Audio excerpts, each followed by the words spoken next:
presentan Moraima y Juan Carlos. Hola, Puerto Rico, ¿qué tal? Buenos días, son las 6 en la mañana y están pasando cantidad de cosas en el país. Interesante, antes de llegar a las de aquí, pero así por encimita a las millas, vieron el arresto de Emma Coronel, la esposa del narcotraficante mexicano Joaquín El Chapo Guzmán. Sí, eso es así, anoche, ayer. La chica de 31 años, normalmente no escuchamos que las esposas de los narcos se envuelvan, como que no es normal. No es tan común. En este caso, el pliego acusatorio de esta chica es amplio. ¿Verdad? Se le acusa de querer introducir cocaína, metanfetamina, marihuana a Estados Unidos en cantidades suficientes y también ha sido arrestada. Así que no solamente es el Chapo, ahora también es su esposa. ¿Pero data desde entonces o fue que se envolvió más adelante? ¿Cómo es la historia? Aparentemente la acusación es más reciente porque ella lo acompañó a el proceso de juicio ya en Nueva York en el 2019. Ella iba como acompañante de su esposa. Ajá. El arresto y la acusación es ahora. Me imagino que venían siguiéndole el tracto desde antes, como hacen normalmente las autoridades, ¿no? Okay. Pero finalmente ahora es que es acusada de estar en el mismo mambo de su esposo. La misma cosa. Uy, qué pena. Interesante por demás. Sí. Acá Pierluisi hizo, ¿verdad? Como que una conferencia de prensa del Estado de Emergencia Nacional de Educación, sí, diciendo que en definitiva el día 3 de marzo comienza. Y hasta se molestó en un momento dado cuando la prensa le preguntó acerca de, pero ¿cómo está usted seguro de que las escuelas están, sabes? Y él sacó pecho y se puso bravo. Para mí con toda la razón, de hecho, porque es como que la prensa vuelve a preguntar la misma cosa, sabiéndose, o sea, él contesta muy claramente, oye, se van a abrir las escuelas que estén listas para ello, ¿verdad? Que hayan hecho el check y que estén ready. Y las que no, pues no. O sea, sencillo, ¿no? Exacto. Pero la prensa es como bien chabona con eso. Te hace la misma pregunta de mil maneras, como hacen los abogados muchas veces. Sí, de manera para ver sin sentido. Si cae en algo, ¿no? Si, te agarré en esto, presumo, ¿verdad? Que se hace de esa manera. Interesante está el hecho de que veo un consenso, por eso va a ser tema aquí esta mañana en el programa. Hay casi un consenso, o por lo menos bastante alto por lo que percibo, tanto de maestros como de líderes sindicales. Hoy la prensa está informando que hay una reunión de líderes sindicales, 55 líderes sindicales, con el gobernador para discutir dos cosas: la reforma a la ley laboral y el regreso a clases. Ok. Y cuando se juntan 55 líderes sindicales, va a estar de hecho el secretario del Departamento del Trabajo, Carlos Rivera Santiago, en esa reunión.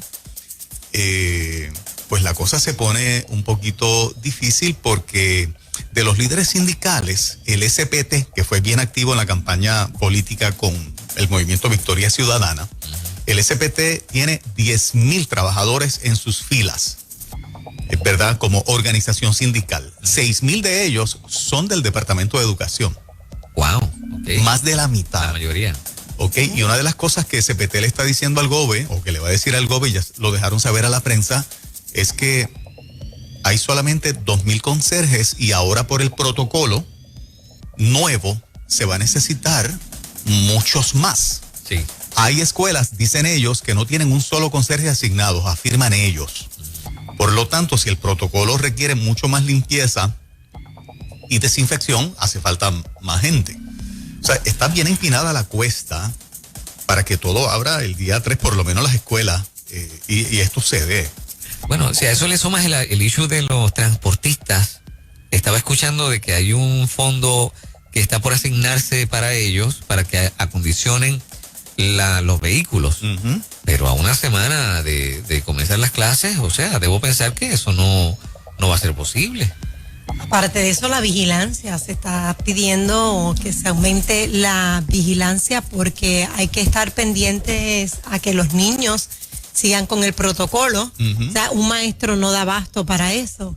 Por lo tanto, se está pidiendo muchísimo. Entonces, la pregunta aquí es, ¿hay nómina en estos momentos para cubrir eso? Porque recuerde que aquí están las públicas y están las privadas también.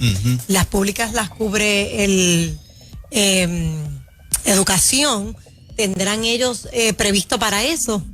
O sea, son muchas las cosas. Yo lo veo bien difícil, no quiero sonar negativa, pero con ese protocolo que están imponiendo lo veo bien difícil.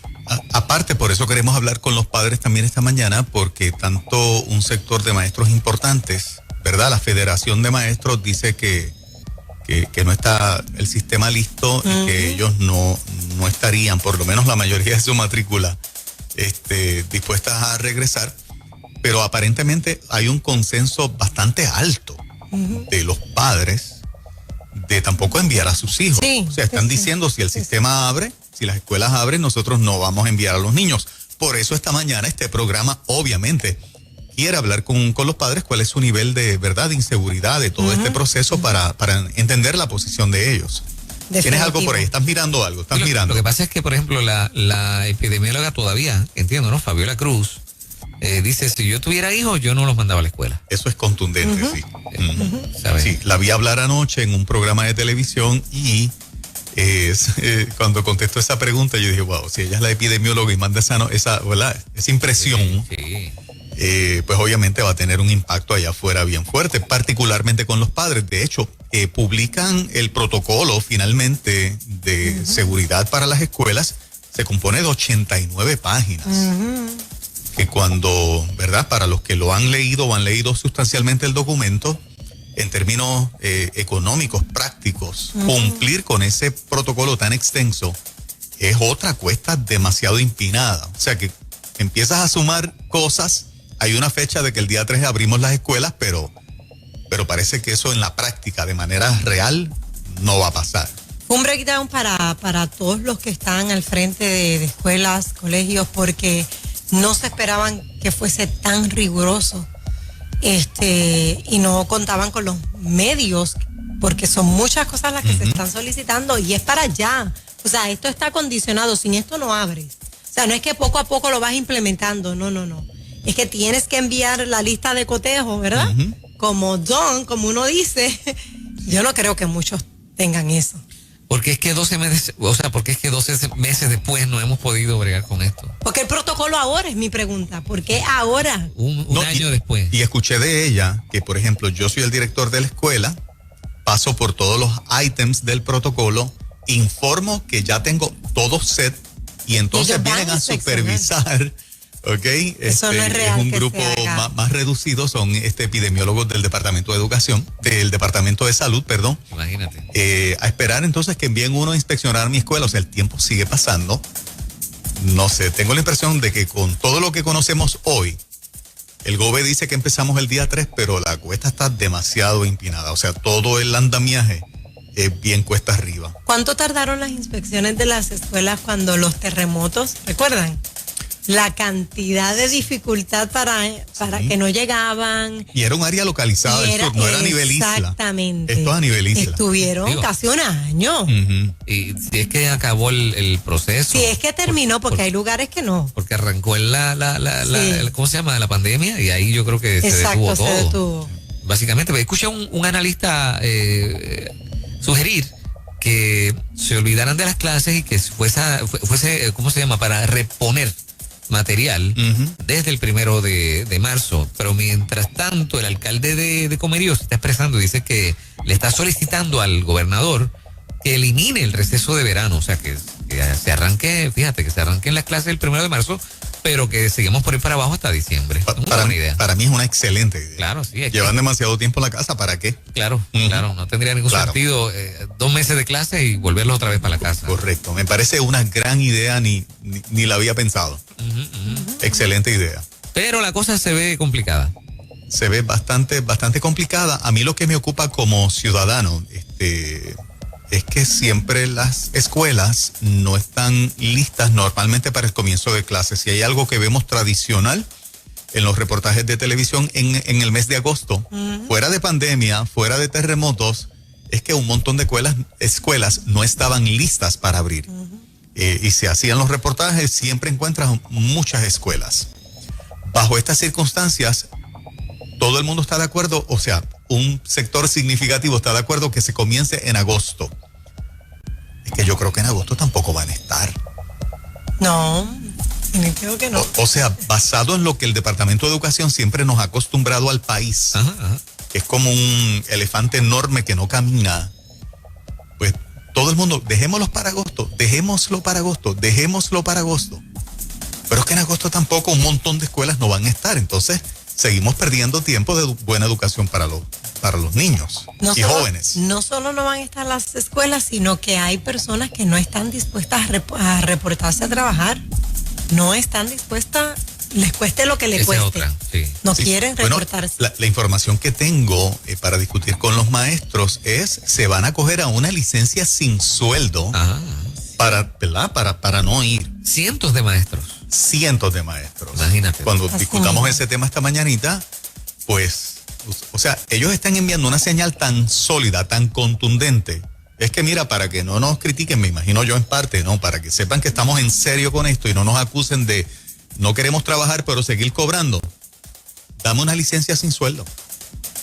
Es una forma contundente de enviar un mensaje de no quiero participar de esto. Bueno, una protesta, ¿no? O sea, sí. Hay maestros claro. y hay trabajadores sociales, se amplía porque ahora mismo un trabajador social o un psicólogo que identifique una situación en un niño tiene que reportarlo a familia, tiene que hacer unos movimientos y la gente no se quiere exponer por lo de la pandemia. O sea que es un grupo, claro, los maestros es mayoría, ¿no? La cantidad, pero hay un grupo grande de personas que no están dispuestas. ¿Qué me dicen de los estudiantes de educación especial? También ahí tienes otro factor. Que muchos de ellos van acompañados, ¿no? Se supone de su... Exacto, acompañados. Hay unas complicaciones tremendas. Sí. Pero bueno, a ver qué sigue pasando.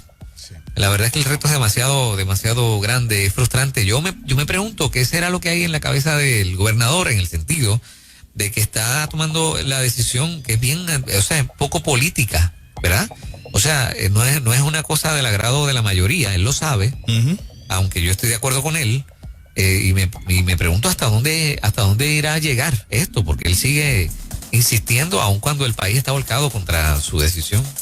En ese sentido, yo creo que eso es lo que cualquier país necesita, políticos que no siempre sean políticos en el aspecto de que cuando piensan que están parados en la posición correcta, y yo creo que arrancar con el proceso de clases de educación para los niños y jóvenes del sistema público de enseñanza, aparte de que afecta al privado, porque el gobierno es quien le da luz verde a los colegios privados para que arranquen, estamos en un punto fundamental, Fernán, tú sabes. Realmente si él no tiene convicciones, si él no está parado firme en que esto hay que arrancarlo y punto, y se olvida de la parte política electoral, pues imagínate, nos come la miseria en ese sentido. Pero irá a prevalecer, o sea que el lunes es el día primero y hoy es martes. ¿Qué va a pasar? ¿Te refieres a que en efecto si él va a prevalecer, se abran las escuelas y que comience el proceso? Sí, está difícil. Estamos por verlo, pero por lo menos envía un mensaje de que él como gobernador quiere que esto camine, o sea, de lo lento que es el sistema, si la posición del gobernador fuese, no abramos todavía, yo creo que abrimos en 2 años. Necesitamos un gobernador basado en la estructura tan burocrática que siempre ha sido, y el Departamento de Educación ni se diga, alguien que diga, vamos a arrancar ahora, porque de lo contrario, tal vez Pierluisi tiene claro que arranca en agosto. Sí. Pero si no lo empuja desde marzo 3, no arranca en agosto. No arranca nunca. Para mí no hay manera de que prevalezca por mejor intención que tenga, porque están todos los sindicatos, la asociación de maestros, o sea, los padres sí. Se va a levantar medio mundo. Por mejor intención no hay manera que él prevalezca. En un buen sentido es un boicot ¿verdad? A que comience el proceso de los jugadores principales, porque él no puede darle clase a todo el mundo allí. Pero para mí tiene que enviar la señal, necesitamos arrancar, esto hay que hacerlo. Si no lo envía ahora, el día 3 no hay protocolo, en marzo ya lo hay. Posiblemente en junio no teníamos ni protocolo para abrir, porque el gobierno siempre arrastra los pies. Así que pues vamos a ver qué ocurre, pero me parece que en términos generales, estar como gobernador enviando la señal, la educación es importante, necesitamos arrancar, esto no aguanta más, necesitamos arrancar, para mí es la señal correcta, sin duda. Déjame decirte, en la montaña hay cantidad de familias que no tienen internet, punto y se acabó. Y que tampoco tienen señal de telefonía, quiero decir. O sea, hay gente que tiene que salir al pueblo o a una región cercana y pararse en una esquina específica para ver si agarra un poco de señal. Lo cierto es que hay cantidad de estudiantes que no han cogido nada de clases. O sea que sí. Y hay gente que piensa que son 2 o 3, no. Yo creo que son cientos o quién sabe si miles. Que no han tomado una sola clase en un año. Yo estoy de acuerdo con eso, sin duda. O sea, nosotros muchas veces como familia y nosotros nos equivocamos de que porque en la casa tenemos ciertas facilidades, todo el mundo las tiene. Y no es así. No es así. Ahora, mientras todo esto pasa, la semana que viene en Nueva York los cines van a abrir. ¿Cuándo? ¿De verdad? ¿La semana que viene? La semana que viene en la ciudad de Nueva York los cines van a reabrir a un 25%. Mira qué bien. De su capacidad. También, así que el mundo sigue dando vueltas. ¿Aquí siguen abiertos? Sí, yo creo que sí. Aquí están. ¿Sí? Sí, yo creo que sí. Para mí sí. Con el cupo limitado original, para mí siguen abiertos. Pero hay unos que están cerrados. O sea, yo creo que hay unos pueblos donde se están abriendo cines y hay otros que están... De esta cadena grande tiene cines en pueblos que no están abriendo. Tal vez por la parte de negocio, porque la gente no está yendo. Pero de que pueden con un cupo limitado, a mí me parece que sí. Eso, ¿verdad? Arrancó hace ya unas cuantas semanas de las últimas órdenes y pues una lástima, ¿verdad? Que ha sido una de las industrias de entretenimiento que ha recibido un impacto enorme. Los cines también, y que es ¿verdad? Depende de la película que tú escojas, obviamente.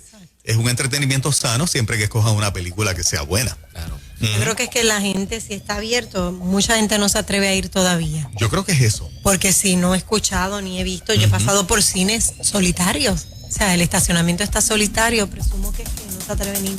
Yo fui una sola vez, ¿te acuerdan? Hace muchos meses y entonces me dio una pena tremenda. Sí.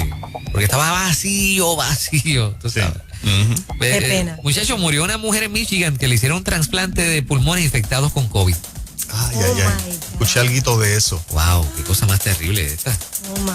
Un trasplante de pulmón, un doble trasplante de pulmón. Y empezó a batallarse con el COVID. Y qué cosa, ¿no? Esperando la oportunidad llega y mira que... La operación de por sí es sumamente delicada. Sí. Acaba de sobrevivir un actor mexicano, no sé si vieron eso. 8 meses en coma, 8 meses. 8 meses. 8 meses con COVID, 8 meses ahí afectados los pulmones, lograron hacerle un trasplante, se acaba de salvar y se ve cuando llega a su casa, obviamente irreconocible, pero logró dar la batalla. By the way, escuché un informe ayer del Departamento de Salud que decía que había unos 106 casos de vacunados en Puerto Rico que habían tenido que recurrir al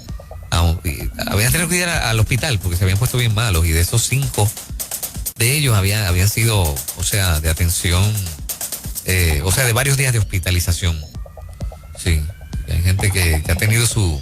Conozco un caso, una muchacha que se vacunó, óyeme, y le dio, dos, y lo que le dio fue como si fuese COVID o peor. Claro. Estuvo de cama. Sí. Nosotros conocemos una, ¿verdad? Me reservo el nombre, pero le dio literalmente todos los síntomas, estuvo en cama y 4 días, mientras al esposo prácticamente no le pasó nada, porque esa es la verdad. O sea, ambos se vacunaron contra el COVID, ¿verdad? La vacuna de Pfizer. Él prácticamente no tuvo ningún efecto secundario. Ella estuvo 4 días, pero tumbada totalmente, pasando la peor experiencia de su vida.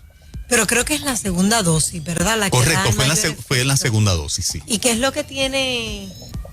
Perdonen, ¿verdad?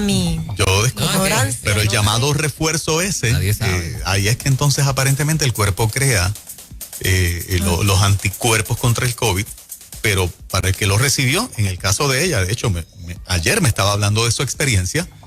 Fue una experiencia que no se la desea absolutamente a nadie. Sí.